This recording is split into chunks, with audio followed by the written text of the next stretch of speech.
We're live. Hi guys, here we are. Welcome to George's test. Hi guys, come with me as we go and visit George's test. Come on.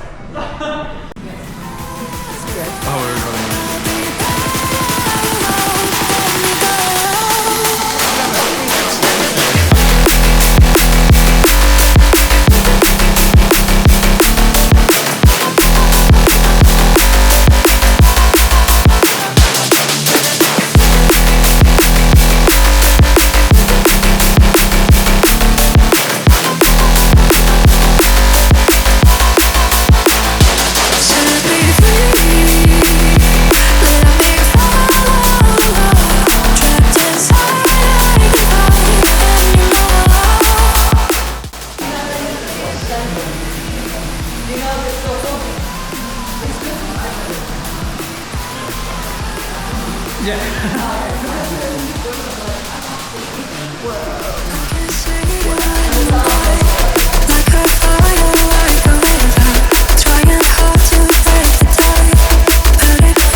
Eight years in the industry, and this is just the start. Welcome to New Beginnings. This is actually quite awkward to do in front of the camera, isn't it? I was picturing all these different ways I could say things. So where do we start?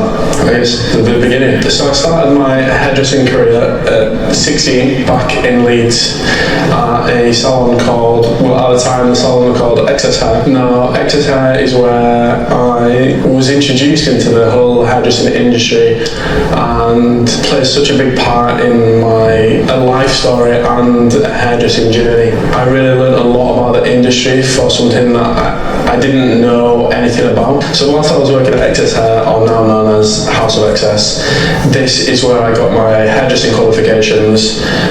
With my level 2 and 3 are an academy called Westro Academy, which was a really nice place to learn. I met some of the most amazing educators and some people that still to this day have followed my journey.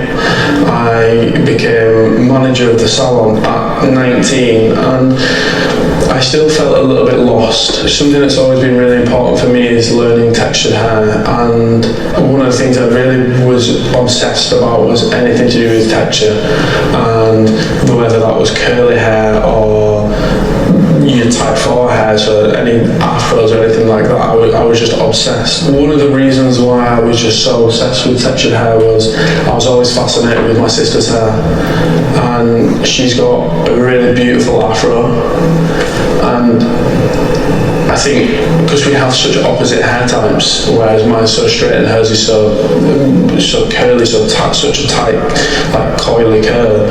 I think I was, as a kid growing up, I think I was always obsessed with her hair, and I was just fascinated by it. I think is the main pull which brought me to London to begin with. So I then moved down to London at the age of 21. It was mainly in search to just improve on all of my skills in general, because I felt like there was always something missing. I got to work with some of the most amazing textured hair specialists, a guy called Dell, a guy called Pash. There was just so many people there that I could really learn a lot from and learn the language of how to talk about hair.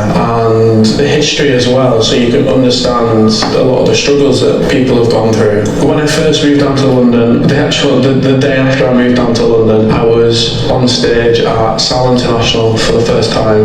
This was the very first time I'd actually ever been on stage before. As a hairdresser that had never done any stage work before, it was quite a big moment for me. It's where I found the love of stage work, because this was my first time ever at Sal International as well, and seeing everybody that was doing all these like really cool, just like hair ups and more avant-garde things and all this kind of stuff, it really inspired me to push myself. And I always remember there was someone watching in the audience. His name was Dylan, and he invited me along to some of his, it was one of his photo shoots that he was doing for the British Hairdressing Awards. I came away from that shoot thinking I was so inspired. I think I was really stubborn in the way I was thinking. I think when I moved to London, I changed my mindset, and I changed my mindset to being, I'm going to say yes to everything and have no regrets, and I'll never look back and say, oh, I wish I did that, or I wish I did it. I think that's why I didn't like it to start with, was because I was scared about doing the wrong thing and not for it not to look good. When now learning over time that avant-garde is all about expressing yourself,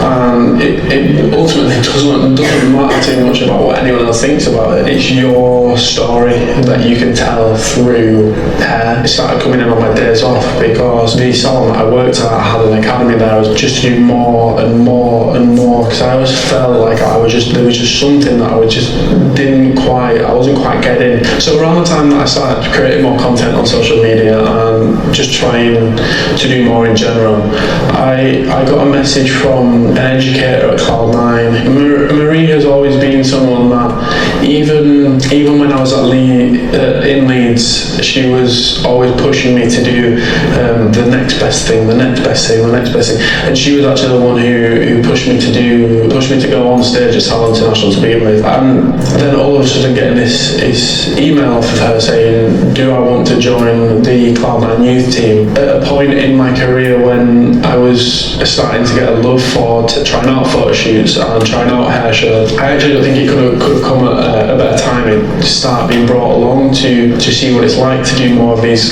commercial photo shoots. Again, it was all about creating those relationships, and even creating those relationships with the models as well, and making them feel comfortable. And you'd sit with them and be like, and some of them would say to you, I've been on hair shows and photo shoots before and had my hair done, and hairdressers have struggled to understand how my hair works. You've made us feel so comfortable and so safe, and we can really trust you with the hair. And I think that's why I see Marie as such a role model for me, because she's such a nice, caring person, and I think having someone like that as one of my main mentors is really moulded me into the stylist that I am today. So I was enjoying all of the like avant-garde stuff and the shows and the photo shoots outside of the salon, but in the salon I felt like I was still struggling. I just felt like there was always something missing.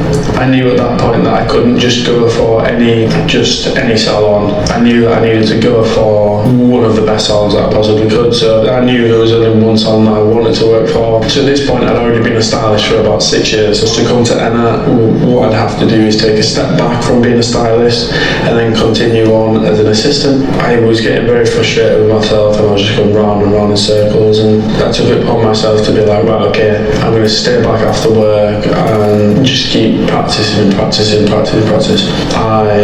stayed back after work about 3-4 times a week until some nights we'd be here till like 12 or 1 a.m. just practicing cutting hair, continued just to keep pushing myself, and then I ended up qualifying at Enna after about a year. So as I was qualifying at the end of last year with Enna, I then had a real big breakthrough with Cloud9, and we did like TV advert for Cloud9, and so that was my first TV advert.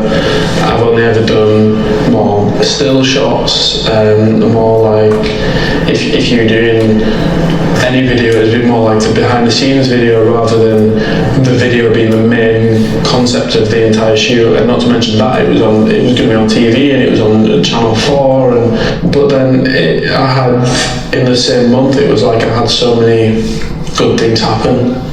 You had I was qualifying with, and I had the TV advert working with Cloud9 that we had around that time. We was also doing Salon International, which I was on in 2 different stages, and more hair shows as well, where the people are just trying to become more of a community in hair, and it was really good to be involved with so many things at the end of last year. Even doing my first ever London Fashion Week, I think last year was such a successful year, and this is definitely going to be a hard one to beat this year if that's the aim. This whole show is called New Beginnings.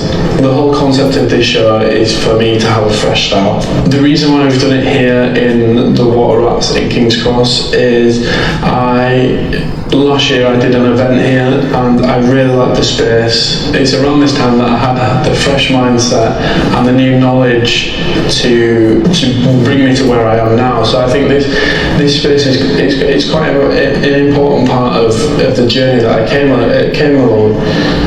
And for the people that have been invited, it was never meant to be this really big hair show where we invite 200, 300, 400 people here all to see my work so I can show off in front of everybody. It's more about thanking the people that got me to where I am now, and the people that have joined me along the journey. Rather than it being such a old school classic hair show, I'd rather see this as more of a celebration, and a celebration where I can share my new knowledge and my new skills with the people who it really matters with, and that is the people who have really pushed me to where I am today. And it means a lot for you all to be here, being a part of this show today, as this whole event it's all to do with collaboration,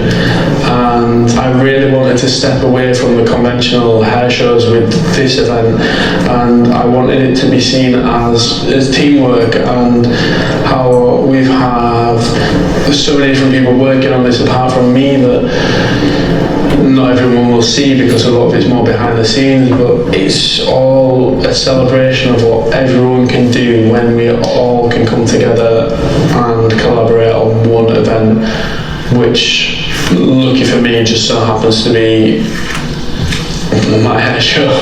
8 years in the industry, and this is just a start. This isn't just a celebration of how far I've come, but it's a celebration of how far I'm going. Enjoy! Like, subscribe!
enjoyed the last little bit.